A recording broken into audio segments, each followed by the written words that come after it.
I've been making some videos about my ideas about parenting and other videos about my ideas about marketing and market research and businesses. And I've tried to keep those two worlds separate, and for the most part I do.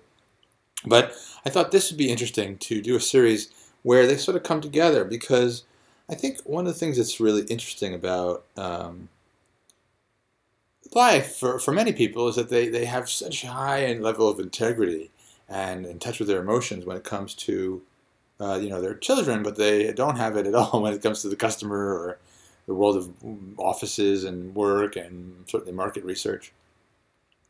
But if we had that same level of connection, or at least an approximate level of connection, with our customers and with those people we're surveying, imagine what we could do.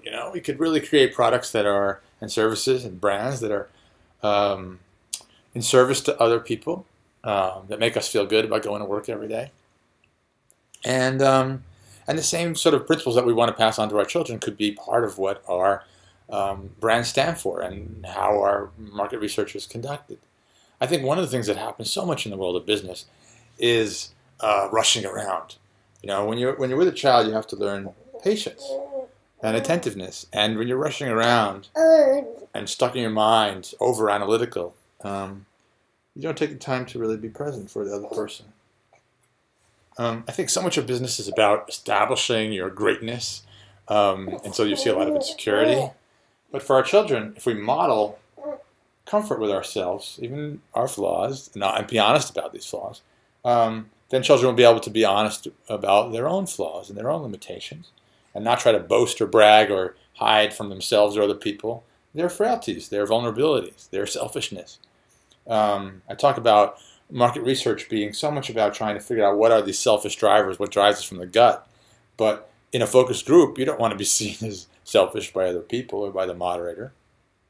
And so, the program that I've started, discoveryplatforms.com, which is a software solution, a hardware solution, and my consultancy. But it's really about being in the empathy business. It's really about being honest. It's about seeing where we're being selfish and giving people the freedom to be selfish, to see what is it, why do you feel like you don't deserve that thing? Why do you feel you need to be ashamed of wanting that thing? And sometimes you should be ashamed of it, sometimes you shouldn't, but the point is to have a little more freedom in that discovery. And I think the same thing with raising kids, right?